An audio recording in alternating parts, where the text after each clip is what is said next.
Love yourself. वो कब होगा, कभी सोचा है? वो तभी हो सकता है जब आप सबसे बड़ा नुकसान जो आपके जहन में है वो पहले सोच लो। जैसे अगर आप किसी एग्जाम में बैठने जा रहे हैं, जैसे कोई CSS, कोई PCS, कोई बड़ा कोई कॉम्पिटिटिव टाइप का एग्जामिनेशन, कोई छोटी डिग्री, कोई बड़ा डिप्लोमा, कोई बड़ी BS टाइप की डिग्री, कोई MPhil, कोई PhD, आप पहले ही सोच लो कि मैं इसमें फेल हो जाऊंगा। अच्छा, ये अजीब बात नहीं है कि आप अटेम्प्ट करने जा रहे हो और आप सोच ये रहे हो कि मैं फेल हो जाऊंगा? क्योंकि जब आप साइकोलॉजिकली ये सोचते हैं कि मैं फेल हो चुका हूं, तो इसका मतलब पता है क्या है? इसका मतलब आप ऑलरेडी जमीन तक पहुंच गए हैं और इससे और नीचे नहीं जा सकते। फिर आप देखते हैं ऊपर, और ऊपर देखने के बाद आप सोचते हैं कि अब मैं विनर कैसे बनूंगा, अब मैं कैसे वो चीज अचीव करूंगा, क्योंकि मैं ऑलरेडी जमीन पे हूं, अब इससे ज्यादा नहीं जा सकता नीचे। तो अब मैं सिर्फ ऊपर देखूंगा, विनर बनूंगा, अचीवमेंट सोचूंगा, प्लान करूंगा, इनिशिएट करूंगा। फिर क्या होगा? फिर ये होगा कि दुनिया की हर चीज आपसे छीन ली जाए, आप बोलोगे I have nothing to lose, I am already a winner. और यहां पे आके आपको पता चलेगा कि अब सिर्फ आप आसमान में उड़ेंगे और कोई जगह नहीं है। My name is doctor Kamran Taj Pathan. I am a professor and chairman, department of software engineering, University of Sen, Jamshoro. Actually, I'm on a mission to make our youth, all the people, to face the challenges in their future ahead. ये इतना बड़ा statement मैंने बोल दिया, लेकिन क्या हम इसको फॉलो भी करते हैं? ये भी देखते हैं कि कहीं ये इतना बड़ा जुमला ये सिर्फ बोलने की हद तक तो नहीं। जब हम बोलते हैं कि प्रॉब्लम है, फिर हम बोलते हैं फेस करना है, फिर हम कहते हैं कि बच्चों को प्रिपेयर करना है। मैं फिलहाल बच्चे बोलूंगा, लेकिन आप सब हमारे मोहतरम हैं, ये आप सबके लिए फार्मूला। जरूर मेरी लाइफ में बहुत सी चीजें आई होंगी, जरूर इतनी बहुत से अप डाउन मैंने देखे होंगे, बहुत सी चीजें मैंने सोची होंगी, समझी होंगी, देखी होंगी, तो फिर उनमें से मैं कैसे निकला हुआ होऊंगा? If I consider myself as the youngest professor in this university, how come this is possible? वो कैसे हुआ होगा? तो मैं आज इस प्रोग्राम के थ्रू, इस खुदी टॉक्स के थ्रू मैं आपको ये बताता हूं, और साथ में इस स्टोरी को अपनी स्टोरी के साथ भी कनेक्ट करते जाता हूं। आपने अक्सर सुना होगा कि आजकल बहुत एक मशहूर जुमला है कि घबराना नहीं है। ठीक है, हमें यह तो पता चल गया कि घबराना नहीं है, लेकिन कौन से मौके पे घबराना है, कौन से पे नहीं घबराना, और अगर घबराहट असल में तारी हो जाए तो कैसे उसको हल करना है, उस मसले को कैसे सॉल्व करना है, क्योंकि मसले तो हैं लाइफ में। तो आज मैं आपको एक दुनिया का, एक लाइफ का रूल बताने जा रहा हूं।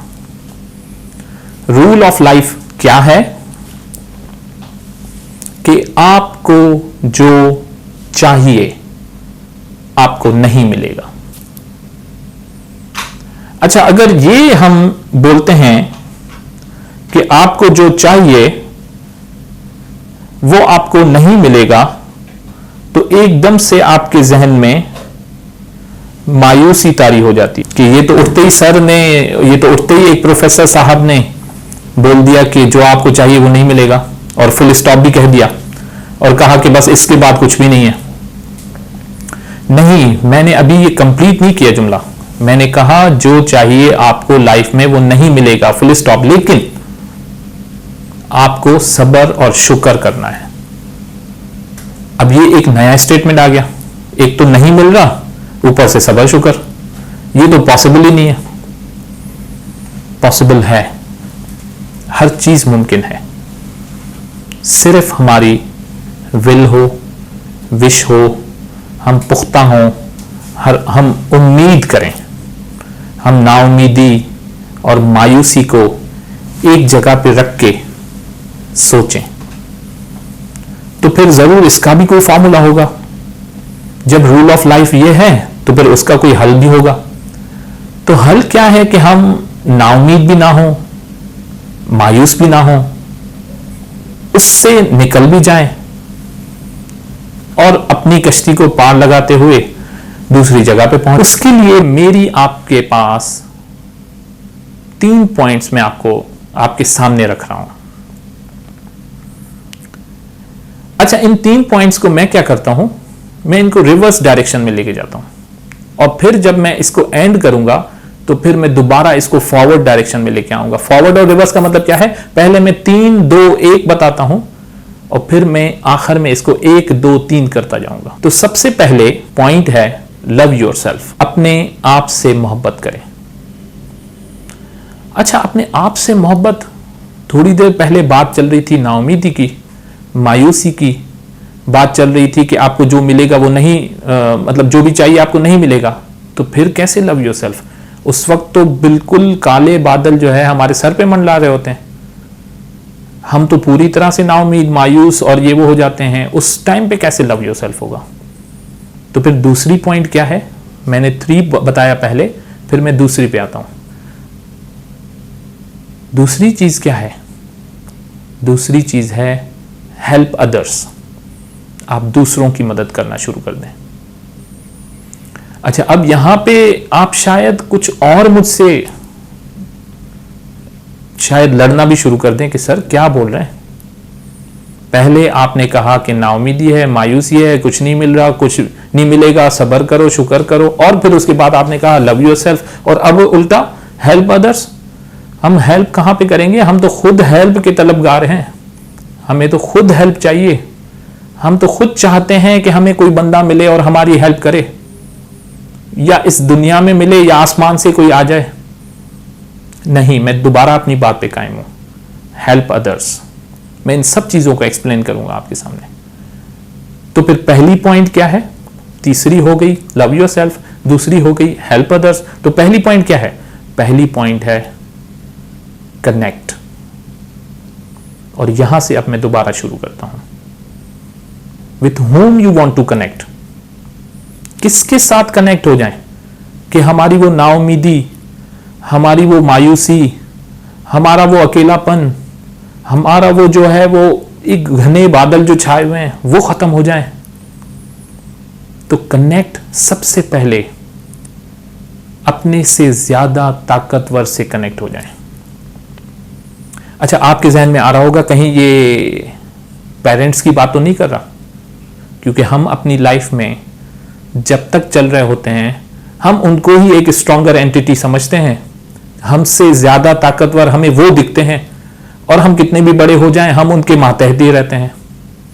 कहीं मैं उसकी बात तो नहीं कर रहा, नहीं, मैं उसकी बात कर रहा हूं जो रिलायबल हो।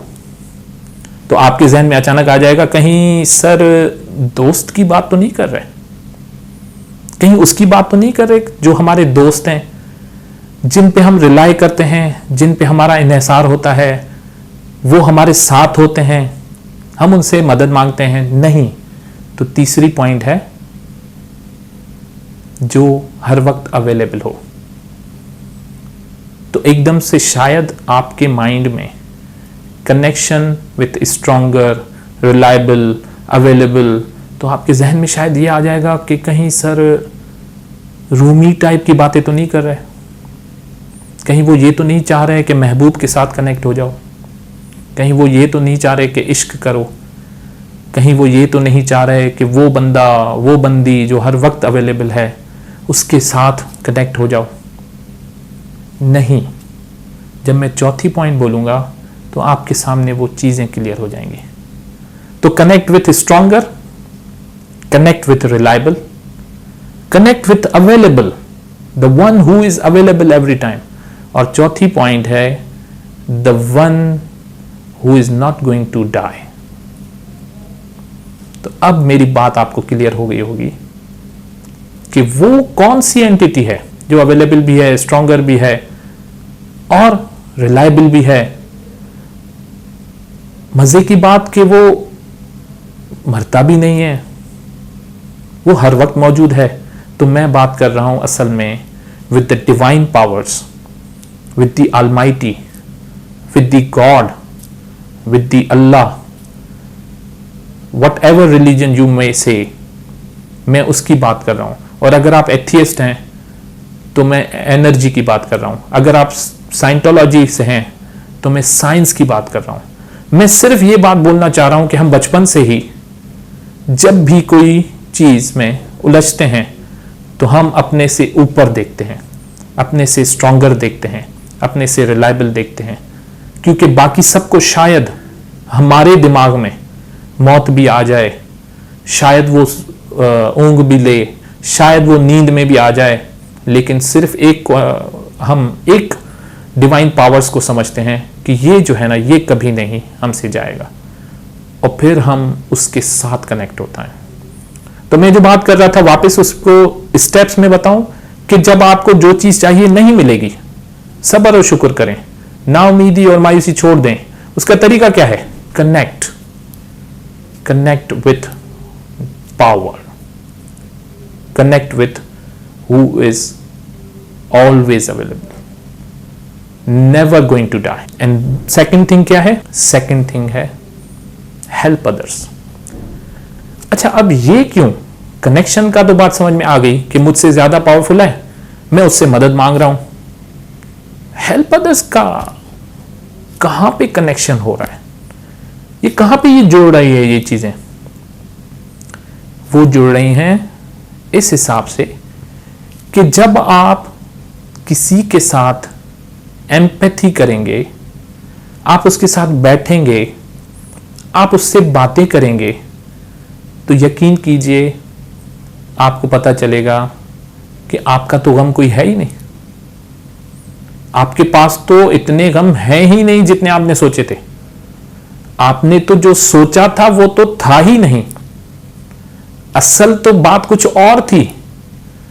असल तो बात यह थी कि आपको इस जगह लाना था, आपको उस बंदे से मिलवाना था, आपको इस बंदे को इंट्रोड्यूस करवाना था, और आपका वो दर्द जो उस बंदे के दर्द की वजह से अपनी कुव्वत खो गया, उसका जो पावर था वो खत्म हो गया। वो इसलिए कि जब आपने देखा, सुना, बाला, समझा, सोचा कि इसका दर्द तो मुझसे बहुत बड़ा है। हर बंदे की लाइफ में एक स्टोरी चल रही है, और ये स्टोरी नेवर एंडिंग है। क्यों? क्योंकि उसने जब जो चाहा उसको नहीं मिलेगा। तो हर किसी के पास एक खला तो आ गया। जब वो खला आपसे बताने शुरू हुआ तो आपको एकदम से अपना गम भूल गया। और फिर आप क्या कर रहे हैं? जब आप ढूंढ रहे होते हैं किसी को हेल्प करने के लिए, तो आपको पता है एक कुदरत का कानून है कि वो बंदा भी आपकी हेल्प के लिए तरस रहा होता है। वो कहीं पे कोई एप्लीकेशन डाल दी होती है उसने कि मुझे कोई बंदा भेजो वो मेरी हेल्प करे। निकले आप हैं किसी की हेल्प करने के लिए, लेकिन आपको पता है वो जो बंदा आपकी हेल्प का मुंतजिर है वो खुद आपके लिए, आपकी मदद के लिए बैठा हुआ है। और ये अजीब सा कानूनी एक सिस्टम चल पड़ा है कि जिसकी आप हेल्प कर रहे हैं, असल में वो इनडायरेक्टली आपकी हेल्प कर रहा है। व्हेन वी से सिंपैथी, तो सिर्फ रहमदिली, सिर्फ हमदर्दी देना है किसी को। व्हेन वी से एम्पैथी, तो इसका मतलब सिर्फ हमदर्दी, सिर्फ रहमदिली नहीं है। इसका मतलब है आप उसके रंग में अपने आप को ढाल के और फिर उसके हिसाब से सोच के और फिर उसकी मदद कर रहे हैं। और यह है वो पॉइंट जो मैं बोल रहा हूं कि हेल्प अदर्स, क्योंकि जिसकी आप हेल्प कर रहे हैं वो बेसिकली आपकी हेल्प कर रहा है उस बात को भुलाने के लिए जो बात आपके जहन में है कि ये मुझे नहीं मिली। तो तीसरा पॉइंट क्या है? तीसरा पॉइंट है लव योरसेल्फ। वो कब होगा? कभी सोचा है? वो तब ही हो सकता है जब आप सबसे बड़ा नुकसान जो आपके जहन में है वो पहले सोच लो। जैसे अगर आप किसी एग्जाम में बैठने जा रहे हैं, जैसे कोई सीएसएस, कोई पीसीएस, कोई बड़ा कोई कॉम्पिटिटिव टाइप का एग्जामिनेशन, कोई छोटी डिग्री, कोई बड़ा डिप्लोमा, कोई बड़ी बीएस टाइप की डिग्री, कोई एमफिल, कोई पीएचडी, आप पहले ही सोच लो कि मैं इसमें फेल हो जाऊंगा। अच्छा, ये अजीब बात नहीं है कि आप अटेम्प्ट करने जा रहे हो और आप सोच ये रहे हो कि मैं फेल हो जाऊंगा? क्योंकि जब आप साइकोलॉजिकली ये सोचते हैं कि मैं फेल हो चुका हूं, तो इसका मतलब पता है क्या है? इसका मतलब आप ऑलरेडी जमीन तक पहुंच गए हैं और इससे और नीचे नहीं जा सकते। फिर आप देखते हैं ऊपर, और ऊपर देखने के बाद आप सोचते हैं कि अब मैं विनर कैसे बनूंगा, अब मैं कैसे वो चीज अचीव करूंगा, क्योंकि मैं ऑलरेडी जमीन पे हूं, अब इससे ज्यादा नहीं जा सकता नीचे। तो अब मैं सिर्फ ऊपर देखूंगा, विनर बनूंगा, अचीवमेंट सोचूंगा, प्लान करूंगा, इनिशिएट करूंगा। तो जब मैं बोलता हूं लव योरसेल्फ, उसका मतलब क्या है? आप देखें कि आप ऑलरेडी फेल्यूर हैं और अब सोचें कि मैं इसमें से कैसे निकलूंगा। आप सोचें कि आपके साथ ऑलरेडी वर्स्ट हो चुका है, फिर सोचें कि मैं इसमें से निकलूंगा कैसे। तो अब 3 पॉइंट कौन सी हो गई? Connect, help others, love yourself. तो लव योरसेल्फ वाला फॉर्मूला कहां गया? ये तो हम अपने आप को वर्स्ट कंडीशन में लेके गए थे विनर बनने के चक्कर में। तो लव कब करेंगे हम अपने आप से? वो ऐसे करेंगे कि खामोशी से अपने आप के साथ बैठें, बिल्कुल खामोशी हो, कोई इंटरप्शन ना हो, कुछ चीज आपके बीच में ना हो, सिर्फ ये खामोशी हो और यहां आप हो। उससे पूछें कि क्या जो मैं चाह रहा था, क्या उसकी इतनी बड़ी वैल्यू थी कि मैं नाउम्मीद हो गया था, मायूस हो गया था, चल निकला था कि पता नहीं क्या क्या कर बैठूंगा क्योंकि मुझे ये ना मिली। वो क्या हो सकती है? वो कोई जॉब हो सकती है, वो कोई बाइक हो सकती है, किसी के लिए गाड़ी, किसी के लिए लग्जरी गाड़ी, किसी के लिए लड़की, किसी के लिए डिग्री, क्या होगा? और किसी के लिए तो सिर्फ ए ग्रेड। तो वो छोटी छोटी चीजें जब आप खामोशी और अपने बीच में डिस्कस करेंगे तो आपको पता चलेगा कि उनकी तो क्या अहमियत ही नहीं है। तो जब उनकी अहमियत नहीं है तो आप क्या करेंगे? आप दूसरों की मदद करेंगे, आप अपने आप को प्यार करेंगे, आप अपने सांस से प्यार करेंगे, अपने आप से प्यार करेंगे, and then you are going to connect with God. और फिर क्या होगा? फिर ये होगा कि दुनिया की हर चीज आपसे छीन ली जाए, आप बोलोगे I have nothing to lose, I am already a winner. और यहां पे आके आपको पता चलेगा कि अब सिर्फ आप आसमान में उड़ेंगे, और कोई जगह नहीं है। Thank you very much.